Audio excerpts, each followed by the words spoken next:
My name is Natalie, and I want to tell you something that still doesn't feel real, something that followed me, from a place where people don't go anymore. Last fall, I rented a cabin in the mountains of northern New Mexico. Remote, quiet, no neighbors, no traffic, just the wind, the trees, and the occasional mountain lion warning on a faded sign. I needed the isolation. My job is remote. I had a deadline, and I thought I'd finally found peace, but peace doesn't live out there. Something else does. The woman who gave me the keys was in her 70s, skin like parchment and eyes like cloudy glass. She only said one thing that stuck with me. If you hear knocking after midnight, don't answer, and keep the curtains closed. I smiled. Thought it was a joke. Mountain folklore. Maybe she was just trying to spook the tourist. The first few days were fine. I worked, hiked, read, sat by the fire. At night, the stars looked close enough to touch. It was perfect. Until the third night. It was 1:14 a.m. when I heard it. Knock, knock, knock. 3 slow taps at the front door. Firm, deliberate. I sat up in bed, heart pounding. I wasn't expecting anyone. No one even knew where I was. Then I heard it again, but closer this time at my bedroom window.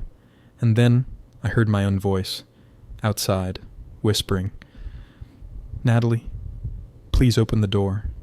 I froze. It wasn't a recording. It wasn't someone playing games. It was me, my exact voice. But wrong. Too perfect. Robotic. Almost like it was mimicking. I crept toward the door and peeked through the peephole. Nothing. No one. Just silence. But then the scratching started. Long, slow scrapes along the wood, like claws, like something waiting to be let in. The next morning, I found a dead crow on the porch. Neck snapped clean, eyes missing. That should have been my cue to leave, but I didn't. And on the 5th night, I heard footsteps on the roof. Heavy ones. Then something dropped into the attic. I climbed up with a flashlight, my hands shaking. The stench hit first. Copper. Decay. Something wet and rotting. And then I saw it. A hand-drawn symbol, nailed to the inside of the roof. Crude. A human figure with a wolf's head, drawn in something dark and dried. I burned it. I didn't care what it meant. That night, the knocking didn't stop. It moved.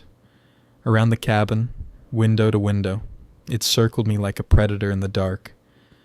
At 3 a.m., the sound stopped. Silence. Then came a knock from inside the house. I didn't even know there was a basement, but there it was. A small hatch in the corner of the floor, hidden under a rug. I opened it. The cold hit like a slap.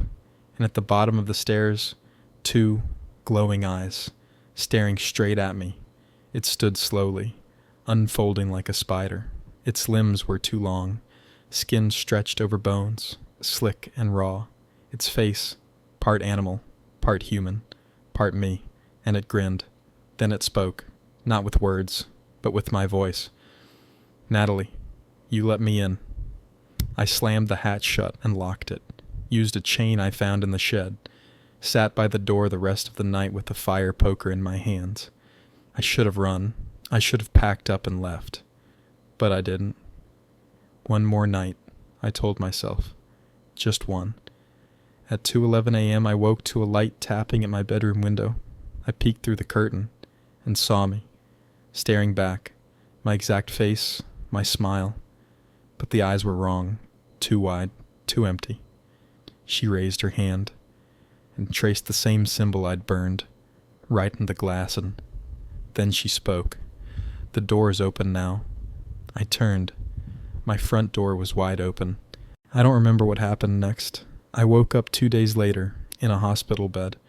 A ranger found me 10 miles from the cabin. No shoes, no jacket, just wandering the trail, whispering to myself. They went back to the cabin. The front door was ripped off. The basement, destroyed. And the symbol, etched into the floor. They never found whatever was down there, and I never went back. But sometimes, when I'm alone, I hear knocking. 3 slow taps, and then my voice. Natalie, open the door. It knows my name, and now it knows yours.